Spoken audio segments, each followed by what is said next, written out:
రాష్ట్ర వ్యాప్తంగా ఉండే కలెక్టర్లు, ఐఏఎస్, ఐపీఎస్ అధికారులకు నేను ఒకటే గుర్తు చేస్తున్నాను, గుర్తుపెట్టుకోమని చెప్తా ఉన్నా. ఇలా మీరు పచ్చి అబద్ధాలు ఆడుతూ ఉన్నారు ఐఏఎస్ అధికారులు కూడా.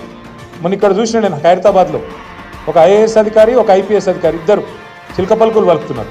ఏమని? 10 ఏళ్లలో ఒక్క రేషన్ కార్డు ఇవ్వలే. కాంగ్రెస్ వాళ్ళు మాట్లాడినట్టు మాట్లాడుతున్నారు. నేను వాళ్ళందరికీ ఒకటే చెప్తా ఉన్నా, ఎక్కువ టైం లేదు.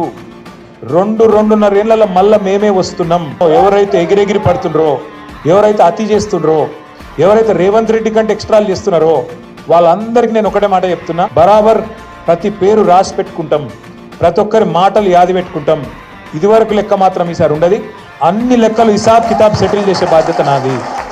కాంగ్రెస్ పార్టీ సపోర్ట్ తీసుకొని ఎగిరెగిరి వాడుతున్న ఐఏఎస్, ఐపీసీ ఆఫీసర్లంతా మంచిగా గుర్తుపెట్టుకోర్రి. ఇంకా 2.5 ఏండ్లయితే మీ ఫ్యూచర్ ఎట్లుంటదో ఆ బ్రహ్మ కూడా డిసైడ్ చేయలేడు అన్నట్టు ఎంత పెద్ద వార్నింగ్ ఇచ్చిండో ఇన్నరా. ఎవడెవడో మాట్లాడతాడు తలమాసినోడు. ఒకడు అంటాడు బీఆర్ఎస్ ఉండనే ఉండదు, బీజేపీలో పోతుంది అంటాడు. మనకేం కర్మ, నాకు అర్థం కాదు. తెలంగాణ ఉన్నంత కాలం ఈ గులాబీ కండువా ఉంటది, బరాబర్ ఉంటది. ఖచ్చితంగా 2 పార్టీలకు 3 చెర్ల నీళ్లు తాగిచ్చి మళ్ళొక్కసారి డంకా బజాయించి కేసీఆర్ గారిని ముఖ్యమంత్రి చేసుకుందాం, మన రాష్ట్రాన్ని కాపాడుకుందాం. కాంగ్రెస్ బీజేపీలకు 3 చెర్ల నీళ్లు దాగించి మళ్ళొక్కసారి కేసీఆర్ ను సీఎం చేసుకుందాం అని ఎంత గట్టిగా చెప్తుండో చూసిండ్రా.